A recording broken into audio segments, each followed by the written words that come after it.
Hello dear students, welcome back to my channel Khan learning class. आज के इस video में हम बात करने वाले हैं कि आदर्श आचार संहिता क्या प्रतिबंधित करती है या आचार संहिता क्या प्रतिबंधित करती है।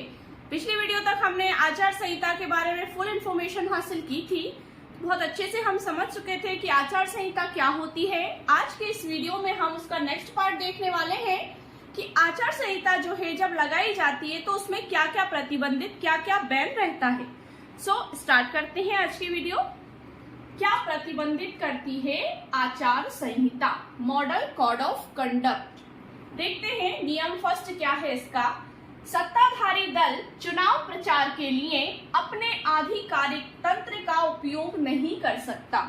अब जो सत्ताधारी दल है, मतलब जिसके हाथ में सत्ता है, जो चुनाव लड़ रहा है, उम्मीदवार है, कैंडिडेट है, वो जो सत्ताधारी दल है चुनाव प्रचार के लिए, मतलब एडवर्टाइजमेंट के लिए अपने आधिकारिक तंत्र का उपयोग नहीं कर सकता। मतलब उसके पास जो पावर होता है वो उसका उपयोग उसमें नहीं कर सकता, अपने पैसे का उपयोग नहीं कर सकता, अपना सोर्स नहीं लगा सकता उसमें। मतलब सामान्य रूप से वो चुनाव में खड़ा हुआ है और उसी तरह से उसे चुनाव फाइट करना होता है।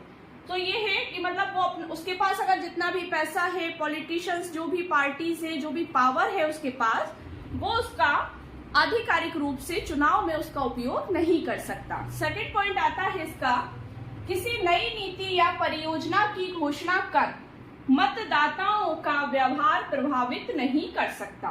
कहने का आशय क्या है कि किसी नई नीति, जैसे किसी भी नई योजना को लागू कर दिया कि हम जनता को ये फैसिलिटी देंगे, ये सुविधा प्रदान करेंगे, तो ऐसी कोई भी बात, ऐसी कोई भी परियोजना, कोई भी घोषणा वो नहीं कर सकता जिससे कि मतदाता प्रभावित हो जाए, नेगेटिव रूप से या पॉजिटिव रूप से। तो ये इन चीजों का ध्यान रखा जाना चाहिए।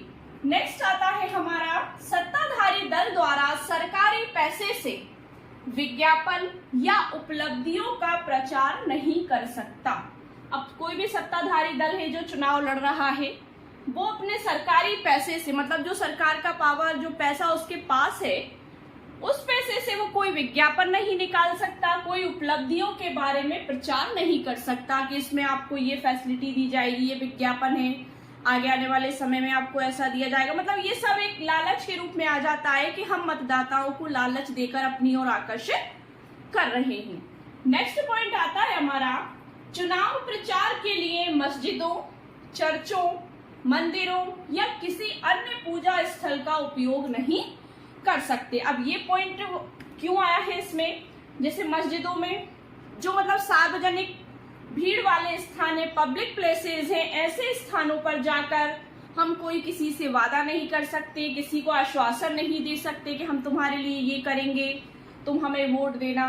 तो इस तरह से हम किसी भी पब्लिक प्लेसेस को अपना मोहरा नहीं बना सकते, अपना आधार नहीं बना सकते और अपनी बात नहीं रख सकते जब तक आचार संहिता लगी है। नेक्स्ट है, मतदाताओं को रिश्वत देना, डराना, धमकाना या उनका प्रतिरूपण करना भी गलत है। अब मतदाता हैं, उन्हें कोई रिश्वत नहीं दे सकते आप, मतलब ये कि पैसे दे दिए या कुछ और सामग्री दे दी जो उनके यूजेबल है, जिससे उनकी आवश्यकताओं की पूर्ति हो रही है और वो व्यक्ति लालच में आकर आपको वोट दे, ऐसा आप नहीं कर सकते, ये इलीगल है। तो मतदाताओं को रिश्वत देना, डराना, धमकाना वो भी आप नहीं कर सकते, टॉर्चर नहीं कर सकते, या उनका प्रतिरूपण करना भी गलत है। प्रतिरूपण का मतलब क्या होता है कि जैसे कोई व्यक्ति उसकी मिसिंग में हम उसकी जगह जाकर चुनाव में वोट डालकर आ गए, तो ऐसा भी हमें नहीं करना है, ये भी प्रतिबंधित होता है।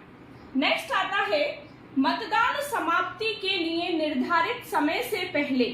अब मतदान समाप्ति मतलब जब चुनाव होने वाला हो, उसके लिए निर्धारित समय से पहले 48 घंटे की अवधि के दौरान, मतलब 48 घंटे की अवधि के दौरान आप सार्वजनिक बैठकें जो होती हैं, प्रचार, एडवर्टाइजमेंट, जो भी प्रचार प्रसार इलेक्शन का होता है, जो भी पार्टीज का होता है, तो ये सारी बैठकें, सार्वजनिक बैठकें, ये सब चीजें आयोजित आप नहीं कर सकते, इन पर प्रतिबंध लगा दिया जाता है।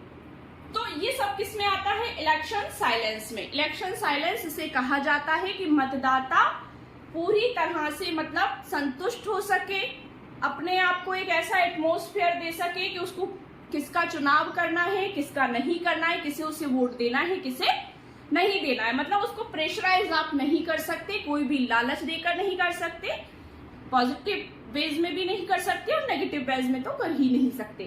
तो ये सारी चीजें क्या थी कि क्या क्या प्रतिबंधित करती है आचार संहिता, तो इन सब चीजों के बारे में हमें जानकारी होनी चाहिए कि ये सारी चीजों पर बैन लगा दिया जाता है मॉडल कोड ऑफ कंडक्ट के आधार पर। तो ये था हमारा आज का वीडियो। अगली वीडियो में हम आपके लिए नेक्स्ट टॉपिक लेके आएंगे आचार संहिता से रिलेटेड। तो जिसने अभी तक हमारे चैनल को सब्सक्राइब नहीं किया है तो प्लीज वीडियो को लाइक और चैनल को सब्सक्राइब कर दीजिए और बेल आइकन को प्रेस जरूर करिएगा, जिससे कि आपको हमारी आने वाली लेटेस्ट वीडियोस की नोटिफिकेशंस मिल सके। Thank you so much for watching.